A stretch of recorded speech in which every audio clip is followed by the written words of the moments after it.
Habrás notado en los últimos días que los medios de comunicación vienen publicando la revisión al alza de las previsiones de crecimiento para la economía española para 2024. El último que lo hizo fue Bankinter, que pasó de una previsión de 1,8% a 2,2%, pero unos días antes el BBVA había aumentado su previsión de crecimiento, si mal no recuerdo, de 2,1 a 2,5. Entonces, unas previsiones de crecimiento que a finales del año pasado y a principios de este estaban más cerca de 1,5 que del 2, ahora están de media, claramente por encima del 2 e incluso se acercan, como en el caso del BBVA, al 2,5. Evidentemente esto es positivo, es mejor que la economía crezca 2,5 a que crezca 1,5, sobre todo como en el caso de España, que es el país que más lento se ha recuperado de la crisis de la pandemia y que es el país que tiene la tasa de paro más alta de Europa. Entonces, cuanto más crecimiento, mejor. Ahora, ¿por qué se está revisando al alza este crecimiento? El factor fundamental es porque el turismo del exterior está evolucionando mejor de lo previsto. Yo lo que hacía era comparar los datos de llegada de cada mes, por ejemplo, del 2023, con el del mismo mes del 2019. La idea era que eso fuera a continuar recuperándose, pero que una vez que se alcanzaran los datos de 2019, que había sido récord histórico, a partir de ahí el turismo iba a empezar a crecer más lentamente. Por la razón que fuera, la cuestión es que se alcanzaron los datos de 2019 y se empezaron a superar y el turismo siguió creciendo. Entonces, eso es un motor muy fuerte, bienvenido e inesperado. También se sigue creando empleo. Cuando se crea empleo, lo que ocurre es que una persona que hace 2, 3, 4 meses no tenía ningún ingreso, ahora tiene un salario y por lo tanto tiene una mayor capacidad de gasto. Y si ese salario, ese puesto de trabajo es ocupado por una persona que viene del exterior, un inmigrante legal, pues la potencia es mucho mayor porque se suma no solo una persona más que tiene capacidad de gasto, sino que, digamos, todo lo que haga esa persona es un gasto que la economía antes no tenía. Entonces, la creación de empleo se realimenta a sí misma y le añade una fuerza al crecimiento que la verdad que también era inesperada. ¿Por qué es inesperado? Porque la presión tributaria sigue en máximos históricos, porque la productividad está cayendo, porque la inversión en las empresas no aumenta, porque, digamos, cuando tú miras o encuestas, por ejemplo, de sentimiento empresarial, lo que más mencionan es la incertidumbre respecto al futuro.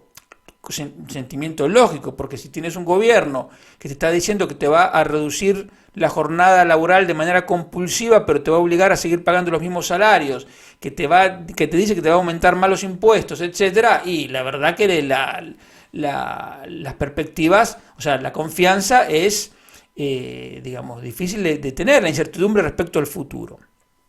Pero a pesar de eso, la economía ha crecido. Y atrás de todo el movimiento de un crecimiento mayor al esperado, está el gasto público, que se filtra de mil maneras, a través del empleo público, a través de todo tipo de subvenciones, a través de ayudas, ahora por ejemplo el aumento que han hecho al seguro de desempleo, el aumento a los pensionistas, el aumento que le van a dar ahora a los empleados públicos, etc.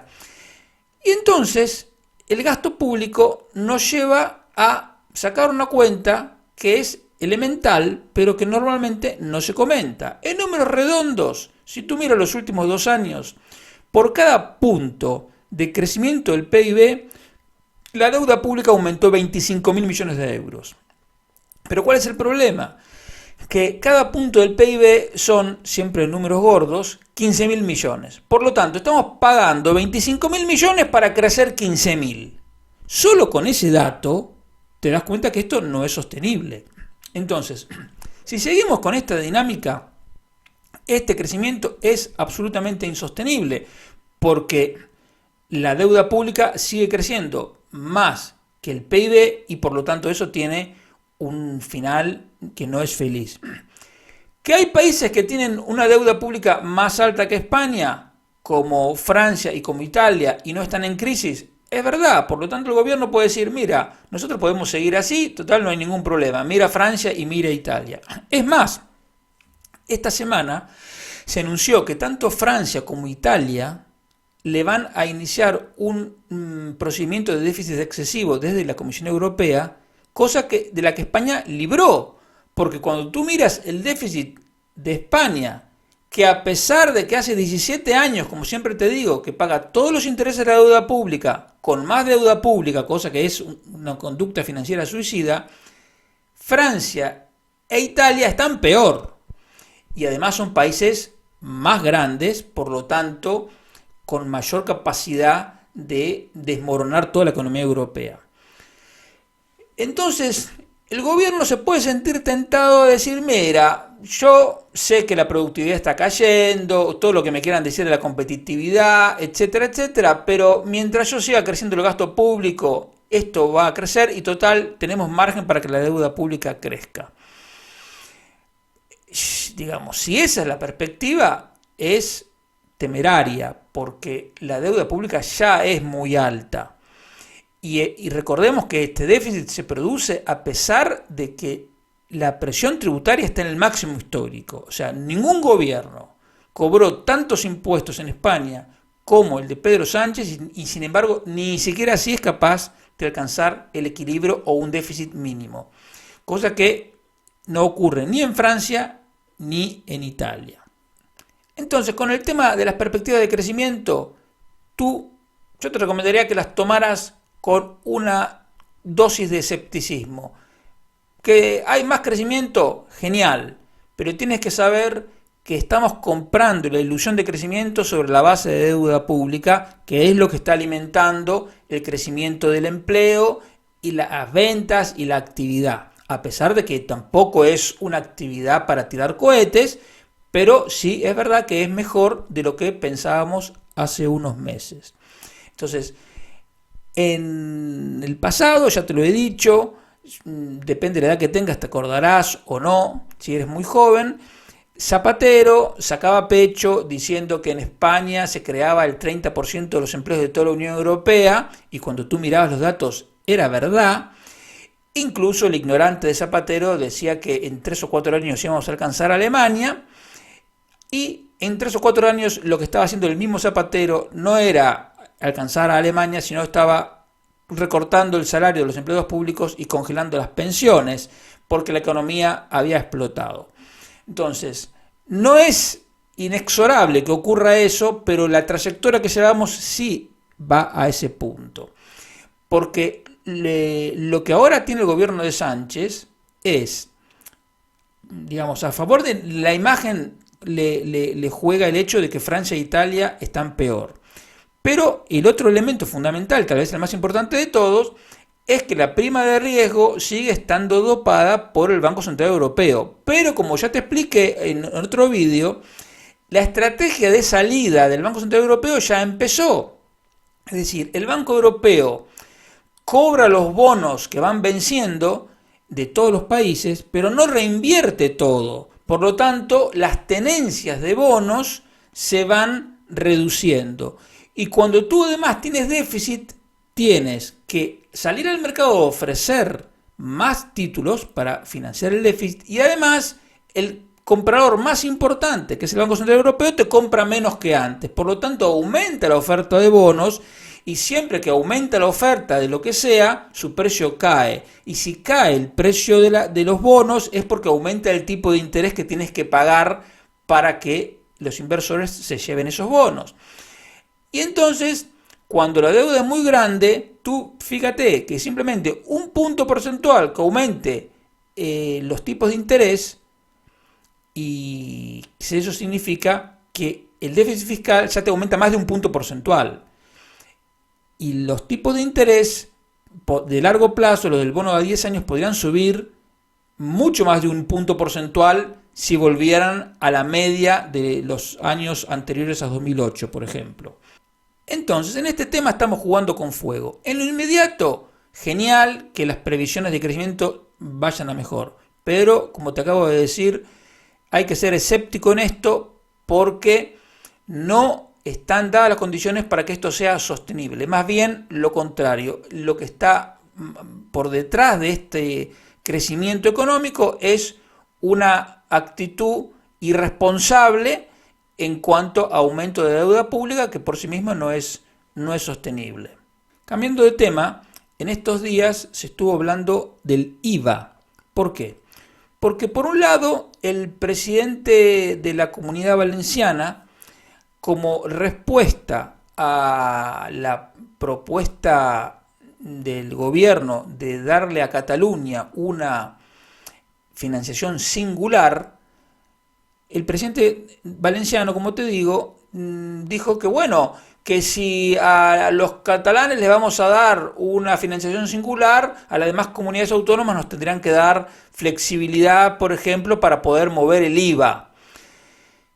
Entonces, él lo que vino a decir es que si bajaba el IVA se iba a recaudar más, entonces eso permitiría tener los recursos necesarios con menor presión. Digamos, no estaba del todo mal lo que él quería decir, pero la forma de expresarlo, digamos, una reducción del IVA por autonomía sería un disparate completo. Imagínate que tú, encima de todas las diferencias que tenemos con el IRPF, que ahora te voy a mencionar el tema, tuviéramos que en Valencia un pantalón tiene el IVA 18%, en Asturias 25%, en Cantabria 23%. Bueno, sería lo único que nos falta. O sea, tener que estar viendo dónde el IVA más alto en cada, o más bajo en cada producto. Sería un disparate. Y sería otra forma de seguir destrozando el mercado interior.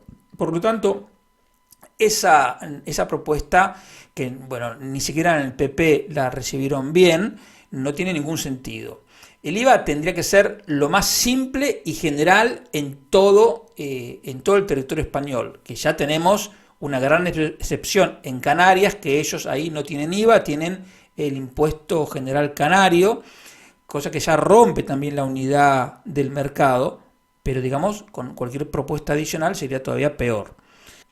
Y el otro tema vinculado con el IVA es que la ministra Montero ahora decidió que el aceite de oliva pase del 5% al 0% a partir del 1 de julio. Y a mí estos movimientos aislados del IVA me resultan demagógicos, no me gustan, siguen generando arbitrariedades e incertidumbre, porque si tú eres un fabricante de aceite de oliva, hace un año pagabas el 10%, tu producto pagaba el 10% de IVA, luego te lo bajaron al 5%, ahora al 0%, y de manera temporal, luego no se sabe cuándo te lo van a volver a poner al 5% o al 10%, realmente no se puede trabajar así. Y el punto central sigue siendo el mismo. El IVA, como te acabo de decir, tiene que ser lo más simple y general. Entonces, cuando se andan manipulando los tipos, para este producto sí, para este producto no destruye el funcionamiento de este impuesto. La gran ventaja que tiene el IVA con relación a cualquier otro impuesto es que tiene implícito un sistema de autocontrol. Cuando una empresa vende con IVA, está facturando, está cobrando IVA, tiene interés en que todos sus proveedores les facturen también con IVA para pagar IVA y entonces reducir la factura que tiene que pagar de IVA. Porque en el IVA lo que tú pagas es la diferencia entre el IVA cobrado y el IVA que has pagado. Si has cobrado mucho IVA, a ti lo que te interesa también es pagar mucho IVA, es decir, facturar en blanco todas tus ventas y todas tus compras. Pero cuando una empresa ya no cobra IVA, no tiene interés en que le facturen al revés. Tiene interés en que le facturen en B, porque si no, ese IVA lo tiene que pagar en su bolsillo. Entonces tampoco le interesa, porque si tú eres una empresa y acumulas saldo negativo en IVA porque estás pagando más IVA que el que facturas, en teoría tienes que pedirle a la agencia tributaria que te lo dé. Pero siempre que he comentado el tema con especialistas me dicen que la agencia tributaria, antes de devolverte ni un solo euro, te manda una inspección. Por lo tanto, como el empresario ya lo sabe y cobra menos IVA o no cobra IVA, lo que prefiere hacer es anticiparse esa devolución del IVA pagando en negro. Por lo tanto, todas estas manipulaciones que hace el gobierno no son para nada buenas. Nosotros lo que tendremos que aspirar es un sistema de un IVA que tenga un tipo reducido, digamos, para los alimentos y los medicamentos, y también podríamos incluir en eso a la vivienda nueva, por ejemplo, que todos estos productos tengan el 5%, y luego un tipo general que podría ser el 15% o máximo el 16%, como era antes de que lo subiera Zapatero y luego lo volviera a subir Rajoy. Y es importante cuando te digo todo lo demás que ahora no paga IVA, tendría que pagar IVA, pero no porque a mí me guste que se cobren más impuestos, sino porque por un lado se ayudaría a reducir la evasión tributaria, y con todos esos recursos habría que reducir las cotizaciones sociales. Y esa es la gran reforma que todos los organismos internacionales le vienen insistiendo a España que tiene que hacer para reducir la tasa de paro, para mejorar la competitividad de las empresas, es decir, generalizar el IVA y con esos recursos adicionales bajar las cotizaciones sociales. Entonces, cada vez que yo veo que dicen, no, el IVA de la electricidad lo bajamos del 21 al 4, al 5, alimentos baja del 5 al 0, luego lo subo, no me gusta porque nos aleja de un sistema más simple y sobre todo nos aleja de lo que realmente nos importa, que es que bajen las cotizaciones sociales para que pueda aumentar el empleo de manera sostenible, no con los trucos que hace el gobierno y fijos discontinuos y cosas raras, no, para que pueda aumentar el empleo de manera genuina y puedan aumentar los salarios de manera genuina y sostenible.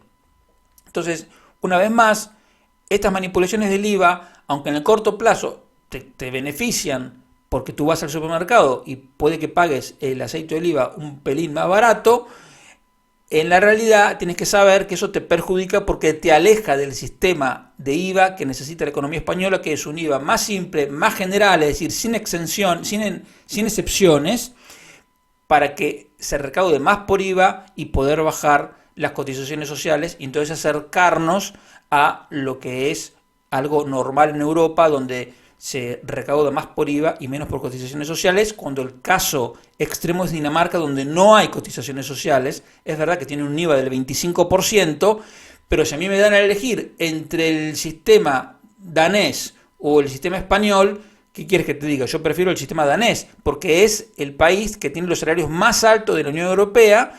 ¿Pero por qué? Porque el trabajador cobra todo, porque no hay cotizaciones sociales. Entonces, la verdad que es mucho mejor. Aquí no, aquí están exactamente al revés.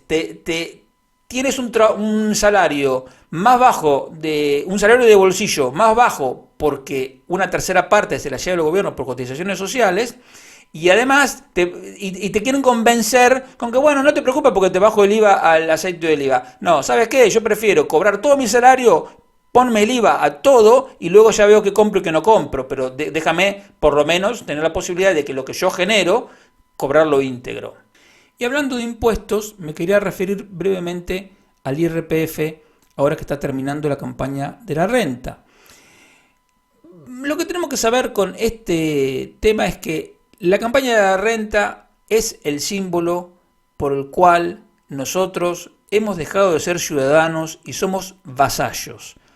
¿Por qué? Porque en primer lugar, la declaración de la renta no es transparente. No es transparente porque es un formulario de cientos de casillas, de decenas de páginas, con una jerga ininteligible y que mucha gente no es capaz la inmensa mayoría de gente no es capaz de hacerlo por sí mismo porque es algo muy complejo. Y entonces eso es una falta de transparencia inadmisible, porque la declaración de la renta es el formulario que formaliza cuánto de nuestros ingresos nos confisca el gobierno. Y entonces nosotros como ciudadanos tenemos derecho a tener la máxima transparencia y a saber exactamente cómo es. Pero lo que ocurre es exactamente lo contrario. Por eso te digo que no somos ciudadanos sino vasallos. No puede ser que nos sentemos a hacer la declaración de la renta a ver cuánto da, porque es tan complejo que es imposible anticipar cuánto te va a dar. Es como una caja negra, como una lotería, a ver lo que te toca, a ver lo que da. Eso es una vergüenza, eso no puede ser así. El formulario, el modelo 100, tendría que tener 2 o 3 páginas, ser muy simple, que tendría que poder ser rellenado por cualquiera que supiera leer y escribir, tener los ingresos, un mínimo exento y un tipo único para todos los demás. Entonces, ahora lo que tenemos es exactamente lo contrario. El segundo punto por el cual nos hace vasallos es porque es un modelo absolutamente indiscreto.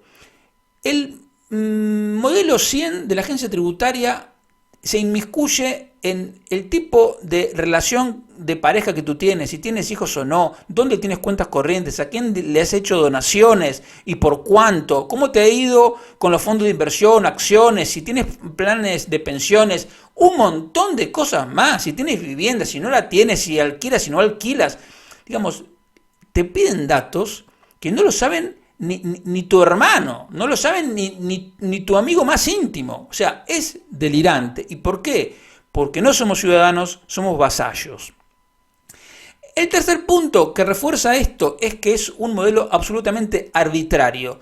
¿Por qué, por ejemplo, las pérdidas que tienes con compra-venta de acciones solo se pueden deducir a lo largo de 4 años? ¿Y por qué no 5? ¿Y por qué no 6? ¿Y por qué no 8? ¿Por qué puedes deducir en planes de pensiones 1.500 euros y no 2.000 o 3.000? ¿Por qué si tú compras un coche eléctrico tienes una deducción y si compras un coche de gasolina no? ¿Por qué si tú haces una reforma en tu vivienda, de lo que llaman ellos transición energética, tienes un beneficio fiscal y si haces otro tipo de reparación no? Entonces, es una arbitrariedad inadmisible en una democracia, pero te repito, son todas muestras de que este modelo nos hace vasallos y no ciudadanos. Y el ejemplo para mí más contundente de esto, que te muestra el desdén de la clase política hacia el contribuyente, el que les importa 3 pitos sobre cuál es nuestra realidad, es el mínimo del contribuyente, que desde 2015 está congelado en 5.550 euros, lo mismo que el mínimo por cada hijo, están congelados a pesar de que la inflación ha sido más de un 20% desde entonces.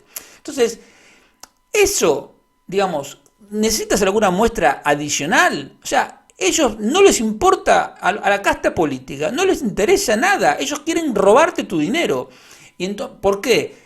Porque se abusan de él. Eso es un abuso de poder. Se abusan porque te consideran vasallo, te consideran pagador y votante. Y luego todo el resto de tus derechos les importa 3 pitos. Entonces, ojo con tomar esto de la declaración de la renta como una cosa habitual, normal. En absoluto, nada de normal. Esto es un cachetazo, un escupitajo que nos hace el Estado a cada uno de nosotros en nuestra propia cara, porque nos están refregando por la cara que no somos ciudadanos, sino que somos vasallos. Entonces, tú puedes decir, bueno, ¿y entonces qué hacemos con esto? Mira, se pueden hacer un montón de cosas, pero como mínimo, lo mínimo que habría que hacer para que empezar un poco a sentirnos un poquito más ciudadanos y no vasallos de esta casta, tendríamos que, por un lado, automáticamente el mínimo del contribuyente y el mínimo por hijo se tendría que ajustar automáticamente por el IPC todos los años. Eso no puede ser que quede a merced de lo que diga el político de turno. No, esto tiene que ser un derecho nuestro. Segundo, las pérdidas patrimoniales.